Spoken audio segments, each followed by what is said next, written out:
పవన్ కళ్యాణ్ గారి upcoming film 'Ustaad Bhagat Singh' next month రిలీజ్‌కైతే సిద్ధమైపోయింది. అయితే ఈ సినిమాకి సంబంధించిన బిజినెస్ భారీగా జరుగుతుందని జెప్పేసి, ఈ సినిమాకి డిమాండ్స్ కూడా ఎక్కువగా వినిపిస్తున్నాయని జెప్పేసి తెలుస్తుంది. ఒక ఆంధ్ర రాష్ట్రం రైట్స్ కోసమే 72,00,00,000 వరకు వెళ్ళాయని జెప్పేసి కూడా సినీ వర్గాల నుంచి టాక్. మరి ఎలా జరుగుతుంది ఈ సినిమా బిజినెస్?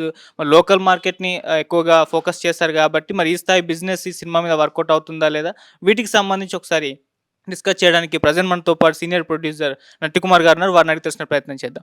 నమస్కారం సార్. సార్ 'ఓజీ' మంచి హిట్ తర్వాత ఇప్పుడు 'ఉస్తాద్ భగత్ సింగ్' వస్తుంది. మరి సినిమా బిజినెస్ భారీగా జరుగుతుందని 'ఓజీని' మించి జరుగుతుందని చెప్తున్నారు. మరి ఎలా ఉంటుంది సార్ బిజినెస్? తప్పు. మీరు చెప్పింది రాంగ్. హ్మ్. ఓజీ 100,00,00,000 బిజినెస్ చేశారు ఆంధ్ర. ఓకే. వీళ్ళు 70,00,00,000 బిజినెస్‌కే ప్రయత్నం చేస్తున్నారు. హ్మ్. అంటే ఎప్పుడు కూడా మైత్రి సంస్థ డబ్బులు దోచుకుందాం, డబ్బులు దాచుకుందాం అని చూడరు. ఎందుకంటే వాళ్ళకి రెగ్యులర్ డిస్ట్రిబ్యూటర్స్ ఉంటారు. రెగ్యులర్‌గా ఆళ్ళు ఎగ్జిబ్యూటర్స్ ఉంటారు. రెగ్యులర్ వ్యాపారమే చేస్తారు. వ్యాపారం చక్కగా మంచిగా చేస్తున్నారు కాబట్టే డిస్ట్రిబ్యూటర్‌ని పోగొట్టుకోవట్లేదు కాబట్టే is a very good persons is a Naveen Yerneni and Mythri Ravi.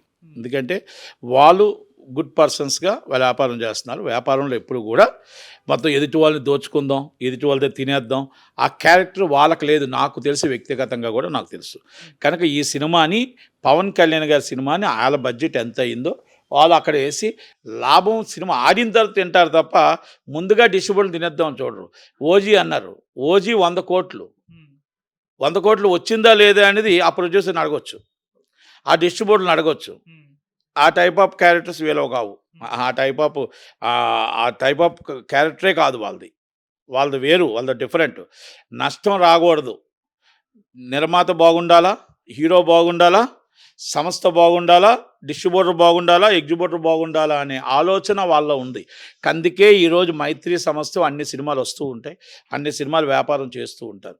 కనుక ఆళ్ళు ఎక్కడెక్కడ బిజినెస్‌ల్లో వెళ్ళిపోయి మార్కెట్‌లో విపరీతంగా చేసేద్దాం బిజినెస్ అనుకో, ఆడిన తర్వాత డబ్బు తింటారు. కనుక ఆడిన తర్వాత ఎవరైనా తీసుకోవచ్చు. ఎందుకంటే ధైర్యంగా అండ్ డాషింగ్ కాబట్టి వాళ్ళు చేస్తున్నారు కాబట్టి చేసుకోవచ్చు. మీరన్న 70,00,00,000 కాదు, ఇంతకుముందు 100,00,00,000 ఉంటే ఇప్పుడు 70,00,00,000 బిజినెస్ చేస్తున్నారు వాళ్ళు. తప్పులేదు. 70, 65,00,00,000 బిజినెస్‌లో ఏదో చేసుకుంటున్నారు. వాళ్ళ ఇష్టం. వాళ్ళకి సినిమా ఎంత బడ్జెట్ అయిందో అంతే చేస్తారు గానీ, మీరన్న బయట రూమర్స్ అనేది కరెక్ట్ కాదు ఒకటి. పవన్ కళ్యాణ్ గారి సినిమా మీరు 100,00,00,000 పెట్టినా కొంటారు. 120,00,00,000 పెట్టినా కొంటారు. మీకు చాలామంది పోటీకుంటారు. వాళ్ళివ్వరు. వాళ్ళు ఎంత ఇవ్వాలో రెగ్యులర్ డిస్ట్రిబ్యూటర్లకే ఇస్తారు. ఇంతకుముందున్న 'ఓజీ' సినిమా ప్రొడ్యూసరు కొత్త జనసేన నాయకులు ఎన్నుకొని వైజాగ్ ఒకళ్ళకిచ్చారు, ఈస్ట్ ఒకళ్ళకిచ్చారు. అలాగా పాపం జనసేన నాయకులు కొనుక్కొని ఆళ్ళు నష్టపోయారు. నష్టపోయారు. దాంట్లో నో డౌట్. నష్టం లేదని చెప్పడానికి ఏం లేదు. నష్టపోయారు. అంటే నష్టం అంటే హీరో గారి సినిమా టాప్‌లో వచ్చింది. అతి ఎక్కువగా అమ్మేశారు. అంటే ఎక్కువ రేటుకి అమ్మారు. కనుక అలాగా వీళ్ళు అమ్మరు అలాగా. కనుక ఈ సినిమా పవన్ కళ్యాణ్ గారి సినిమా ఎప్పుడు హిట్టు, ఫ్లాపులతో ఉండదు. ఓపెనింగ్స్ అనేది అదిరిపోతుంది. ఆయనకొచ్చిన బ్రేక్ ఈవెన్ ఎప్పుడు బ్రేక్ ఈవెన్ అవుతది. ఏ రోజు గూడా హిట్టు అంటే అసలు ఆ సినిమాకి చరిత్ర. 'కొణిదెల ఫ్యామిలీకి' హిట్టు అంటే అది ఎక్కడికెళ్తుందో తెలీదు. అప్ టు 'మనవర ప్రసాద్' లాగా. యావరేజ్ అన్నా బ్రేక్ ఈవెన్ అయిపోద్ది. ఫ్లాప్ అన్నా బ్రేక్ ఈవెన్ అవుతది. ఒక 'హరిహర వీరమల్లు' ఇబ్బందికరం తప్ప ఎక్కడ గూడా ఏది గూడా పవన్ కళ్యాణ్ గారి సినిమాలు ఇబ్బందికరంగా రాలేదు. కనుక అందుకనే పవన్ కళ్యాణ్ గారి సినిమా కోసం జనాలు వెయిట్ చేస్తారు. అభిమానులు వెయిట్ చేస్తుంటారు. కనుక ఆయన పార్టీ నాయకుడైనా సినిమా హీరోనే మాకు. ఆయన పార్టీ అధ్యక్షుడైనా మాకు సినిమా హీరో. డిప్యూటీ సీఎం అయినా మాకు సినిమా హీరోనే. కనుక already advance congratulations and producers in the biggest hit is the movie 'Udit Bhagat Singh' 26, 25 premiere show nights compulsory సినిమాలు పడతాయి.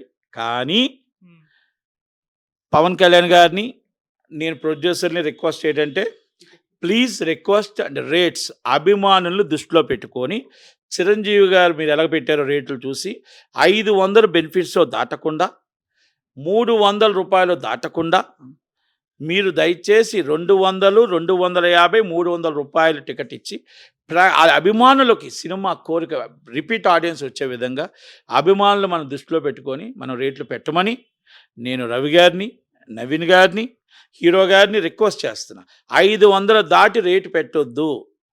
ఎందుకంటే అభిమానులకు భారం అవుతుంది. అభిమానులకు కష్టం అవుతుంది. అభిమానులకు ఇబ్బంది అవుతుంది. దయచేసి మీరు ఒక్కటి ఎవరో 10 మంది కొంటారు చెప్తారు. మీరు చెప్తుంటారు మేము కొంటాం, మేము కొంటాం, మేము ఎంతైనా కొంటాం, 80 కొంటాం. 10 మంది కొనొచ్చు, 90 మంది కొని స్తోమత లేదు. ఆ 10 మంది 90 మంది కొనివ్వండి. ఆ 10 మంది ఒకప్పుడు ఎలాగుండేదంటే ఒక డబ్బున్నవాడు 100 టికెట్లు తీసుకొని అభిమానులకు ఇచ్చేవాడు. మీరు ఆ రూ. 1,00,000 టికెట్ కొంటా, రూ. 5 కాదు. ఆ 100 టికెట్లు ఎవరికి కొంటావు? అభిమానులకు ఇవ్వండి. లేని వాళ్ళు ఉంటారు. అభిమానం ప్రాణం పోసే అభిమానులు ఉంటారు. కానీ ఆయన జీతం 6,000. ఆయన జీతం 6,000. ఆయన జీతం 10,000. రైతు కొడుకుంటాడు. రైతు కూతురుంటది. పవన్ కళ్యాణ్ గారి అభిమానులే. ఒక సామాన్యంగా జాబ్ చేసే ఒక తల్లి కూతురుంటారు. ఒక పెన్షన్ వస్తున్న పెన్షనర్ కూతురు పవన్ కళ్యాణ్ గారి అభిమాని. సినిమా చూడాలని ప్రేమ ఉంటది. డబ్బు లేదు. అలాంటి వాళ్ళకి మనం టికెట్లు ఇద్దాం. మన దగ్గర డబ్బుంది. మనం కొని డబ్బిద్దాం. వాళ్ళకి సినిమా చూడటానికి అదృష్టం కలిగిద్దాం. ఆ పని చేయండి. అభిమానులంతా మన దగ్గర ఉన్న డబ్బుని మనం 10,000కి కొంటాం టికెట్ వద్దు. ఆ 500కి కొని ఆ రూ. 10,000 టికెట్లు 10 మందికి మనం లేని వాళ్ళకి ఇవ్వండి. మన హీరో సినిమా చూసి ఆనందించడానికి మనం ప్రయత్నం చేద్దాం. థియేటర్‌లోకి ఎంకరేజ్ చేద్దాం. అభిమానులకి ఎంకరేజ్ చేద్దాం. ప్లీజ్ రిక్వెస్ట్ అండ్ అభిమానులు గాని, మన హీరో గారు గాని, ప్రొడ్యూసర్స్ కానీ ఇది మాత్రం వెరీ ఇంపార్టెంట్గా గుర్తుపెట్టుకోమని, నేను అభిమానులకి లేని అభిమానులు ఉన్న అభిమానులు సినిమా తీసుకెళ్ళి చూపించే పాత రోజులు గుర్తు చెయ్యండి. దయచేసి ప్రతి ఒక్కరికి ఒకప్పుడు 100 టికెట్లు ఒకరు తీస్తే 100 మందికి లేని వాళ్ళకి పంచేవారు కదా. ఆ పద్ధతి మనం తీసుకొచ్చి మనం టికెట్ రేట్లు పెంచకుండా ఎక్కువ రేట్లు వద్దు, మన బడ్జెట్ తగ్గట్టు రేటు పెంచి ఆ రేటు ప్రకారం సినిమా చేస్తే బాగుంటుందని చెయ్యాలని ఆశిస్తూ సెలవు తీసుకున్నాను. నటి Kumar. Thank you. Thank you sir.